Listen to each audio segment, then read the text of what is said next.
Les épreuves vous rendent plus intelligent. Les épreuves vous rendent un meilleur leader. C'est probablement la chose la plus importante parce que nous allons vers des moments très très difficiles. Le plus grand crash boursier de l'histoire est encore à venir et je vais changer le titre pour dire que c'est ici. C'est le plus grand crash que nous verrons jamais de notre vivant. C'est ce qu'on appelle la bulle de tout. Tout va s'effondrer et voilà comment vous pouvez vous préparer à cela. Pour la plupart des gens, c'est une mauvaise nouvelle, mais comme je le disais hier soir, lors des crashs, tout est en solde et vous ne pouvez pas devenir riche à ce moment-là. Comme vous le savez, l'Europe est en difficulté, ils ne pensent pas que l'UE va s'en sortir. La Chine est en difficulté, le Japon est en grave difficulté, le monde est en difficulté à cause du manque de leadership. Comme le président John Kennedy a dit, le leadership et l'apprentissage vont de pair, et fondamentalement, je suis ici pour servir ceux qui servent. Nous avons besoin de plus de leaders, mesdames et messieurs, mais ce pays manque cruellement de leaders. Je ne suis ni républicain ni démocrate, mais je n'arrive tout simplement pas à croire ce qui se passe dans notre gouvernement. Je veux dire, comment peuvent-ils ouvrir les frontières? Comment peuvent-ils couper l'oléoduc Keystone XL? Comment ce type peut-il accuser la Russie, le président, d'accuser l'Ukraine et la Russie de nos problèmes? Nous avons des pénuries alimentaires. Le Sri Lanka, qui est la nation insulaire la plus riche du monde, est en émeute en ce moment. Nous avons besoin de leaders. C'est le moment pour vous de devenir de plus grands leaders, car je pense que les gens commencent à se réveiller et à se dire que peut-être que c'est notre leadership qui pose problème.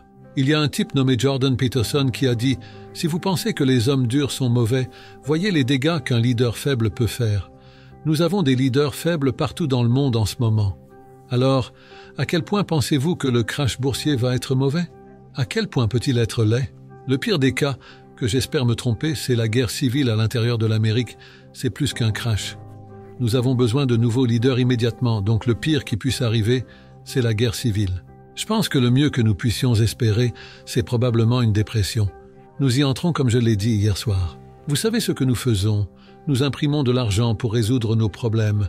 Et tout ce que cela fait, c'est augmenter la dette et créer plus de parasites du bien-être social. Je ne suis pas contre le bien-être social, mais ne pas imprimer d'argent pour le payer en même temps que notre dette augmente. Notre dette par rapport au PIB est actuellement de 120% à 90% de dette par rapport au PIB. Nous avons fait faillite. Cela signifie que chaque dollar que nous dépensons, nous nous enfonçons davantage dans la dette. Notre dette est maintenant dans les trillions. Je ne sais pas combien de trillions vraiment. J'ai entendu dire que c'était 260 trillions. Je ne sais pas comment ils mesurent cela maintenant. En même temps, ils augmentent les taux d'intérêt et entrent en récession. Cela n'a jamais été fait auparavant.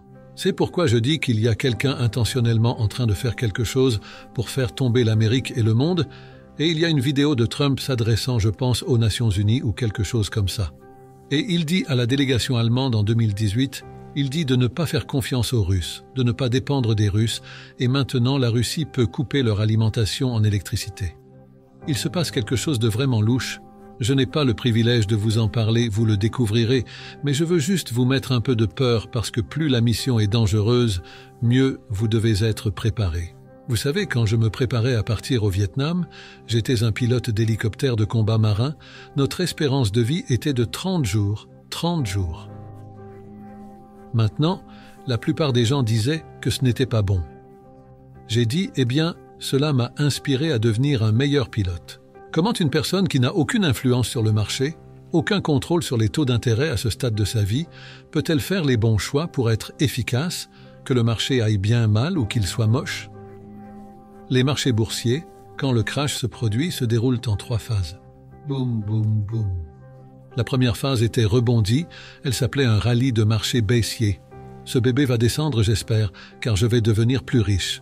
La chose en ce moment, c'est que si vous avez peur, c'est parce que vous avez de mauvais conseils dans la tête. Vous fonctionnez sur de mauvaises informations de votre maman, de votre papa, de votre professeur d'université, de vos enseignants, quel que soit le cas. Je suis stimulé à l'idée d'un crash, car je le dis encore une fois, plus c'est dur, plus vous devez être intelligent, et ensuite c'est votre ensemble de compétences. Cette fois-ci, c'est différent. C'est la nouvelle économie. Nous venons de sortir de la plus longue période de croissance de l'histoire, 11 ans, commencée en 2011.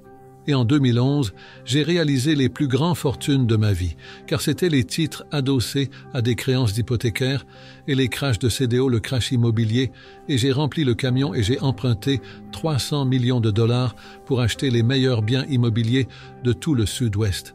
C'est le plus long et le plus grand marché haussier de l'histoire. Les gens disent « ne combattez pas la Fed et tout ça ». Eh bien, ma question à tout le monde est la suivante. La Fed peut-elle imprimer du pétrole? La Fed peut-elle imprimer de l'essence? Peut-elle imprimer de la nourriture? Mais tout le monde reste assis là et ils ont été conditionnés par Wall Street pour faire ce que la Fed vous dit de faire. Eh bien, vous devez plaisanter ces gars-là. Ce sont les trois stooges, Janet Yellen, Biden et Powell. Vous devez plaisanter. Pourquoi les écouter? Ce que Volcker disait va écraser, alors il relève les taux d'intérêt. Donc Powell canalise maintenant l'esprit de Volcker et vous savez, quand Volcker a écrasé l'inflation, la dette par rapport au PIB était de 30% et aujourd'hui elle est de 125% si vous croyez les chiffres. Donc, s'il canalise Volcker, et l'autre chose à propos de l'histoire, elle vous dira qu'il n'y a jamais eu d'atterrissage en douceur. C'est encore plus de discours de la Fed. J'ai gagné plus d'argent au cours des 3 dernières années que pendant toute ma vie. C'est ce dont je veux parler avec vous aujourd'hui, c'est qu'il y a d'autres façons de voir l'investissement. Vous savez, pensez que Powell va vous sauver alors que, comme vous le savez peut-être, le marché des pensions inversées tourne à 2000 milliards par jour pour en corriger 2000 milliards par jour, et les gens écoutent la Fed, vous devez plaisanter. Je ne possède aucun stock, aucune obligation, aucun fonds commun de placement ETF. Je ne touche pas au papier. Je ne dis pas que vous ne devriez pas, mais je dis que les gens ont été conditionnés par la Fed, le Trésor, à aller à l'école, à trouver un emploi, à payer leurs impôts, à obtenir un emploi bien rémunéré et à investir à long terme dans un portefeuille bien diversifié de stocks, d'obligations, de fonds communs de placement et d'ETF. C'était en 1974 quand je suis revenu du Vietnam et que j'ai fait 2 tours. J'ai vu le communisme à l'œuvre, ce n'était pas joli. Et je suis revenu en 1974, ils ont adopté ARESA. ARESA signifie 401K en ce moment, ou IRA, et je suis allé. Oh mon Dieu, ils dirigent ma génération vers le marché boursier et ils ne connaissent rien à l'argent. En 1974, le plus grand exode a été celui des enseignants qui sont soudainement devenus des planificateurs financiers. Je l'ai regardé avec horreur, c'est le pauvre qui conduit l'aveugle. Et aujourd'hui, nous avons des baby-boomers qui espèrent que le marché boursier reste élevé dans leur 401K juste au moment où la sécurité sociale fait faillite. Vous pensez que c'est un accident? C'est tout ce que je dis. Je suis juste un marine, je suis un lieutenant marine stupide. J'ai piloté l'hélicoptère de combat. J'ai eu 3 crashs. Mais aujourd'hui, j'écoute cela et je vais, oh mon Dieu. Comment pouvons-nous être si stupides? Parce que nous sommes allés à l'école, nous avons fait comme on nous a dit de ne pas combattre la Fed. Faites ce que la Fed vous dit de faire. Investissez à long terme dans un portefeuille bien diversifié de stocks, d'obligations, de fonds communs de placement et d'ETF, et ne vous inquiétez pas, Powell canalise maintenant Volcker alors que la dette par rapport au PIB est de 120%. Vous devez plaisanter, donc quand ils ont baissé les taux d'intérêt, j'ai pensé que je mourrais et allais au paradis, parce que j'achète des immeubles d'appartements, je possède 13 000 appartements.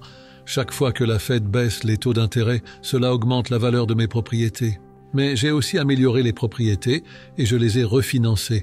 Donc aujourd'hui, je ne possède plus d'argent dans aucune de mes propriétés, 13 000 unités, toutes génèrent de l'argent. Ils disent qu'en période de marché haussier, même les idiots se sentent intelligents.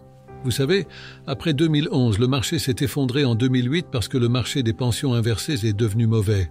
Et le marché des pensions inversées et le crédit de Lehman Brothers et de Bear Stearns était mauvais. Alors ils m'ont martelé de toute façon. C'est une longue histoire. Mes amis sont tous à l'intérieur de ce monde. Mais ensuite, quand ils sont revenus, ils ont juste commencé à pomper de l'argent. Et ce qu'ils ont fait, c'est qu'ils ont continué à imprimer plus d'argent pour sauver une mauvaise économie qui était déjà en train de s'effondrer à nouveau en 2011. Mais ils ont continué à imprimer de l'argent et aujourd'hui, nous allons payer ce prix. J'ai utilisé la dette parce que la dette est de l'argent non imposable. Ce que j'ai fait, c'est que j'ai réhabilité mes appartements, 13 000 d'entre eux. J'ai continué à en acheter avec les flux de trésorerie et j'ai refinancé au fur et à mesure que les taux d'intérêt baissaient. Je suis en bonne forme maintenant, alors je les ai pris puis j'ai fixé tous les taux d'intérêt en ce moment, donc j'utilise la dette. Et qui est ce gars qui dit de vivre sans dette? Eh bien, c'est son avis, je ne le fais pas. Je ne retourne pas les maisons, vous vous souvenez de tous ces gars qui retournaient toutes ces maisons? Ils étaient stupides. Dès que vous retournez, vous avez une conséquence fiscale. Je ne retourne jamais. Je refinancie ce qui est de l'argent non imposable. Non seulement cela, mais quand j'ai commencé à investir, je devais investir à 12% d'intérêt. J'aime la dette et je n'aime pas payer d'impôts parce que chaque fois que j'emprunte plus d'argent pour financer mes propriétés, il y a 3 types de contribuables. L'appréciation, la dépréciation et l'amortissement. Donc, je remets à 0.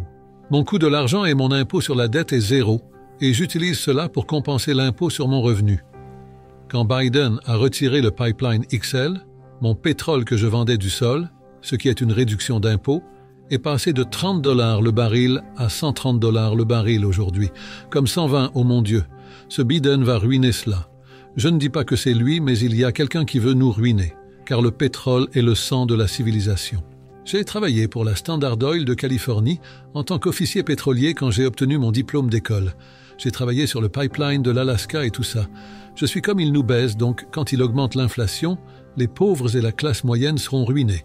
Et cela a été fait dès qu'il se faisait avant qu'il n'entre en fonction, et donc je regarde ça, ce gars va vendre l'Amérique à la casse. Je ne dis pas que c'est lui, mais quelqu'un veut que nous fassions faillite, et je regarde ça en me disant « Oh mon Dieu, que puis-je faire d'autre ?»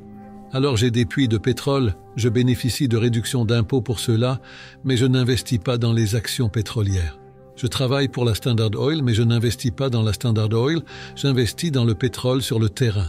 Je suis un chercheur de pétrole. Tout le monde dit de ne pas le faire, je ne le recommande pas. Mais j'aime le faire. Les mines d'or ne le font pas. J'aime le faire.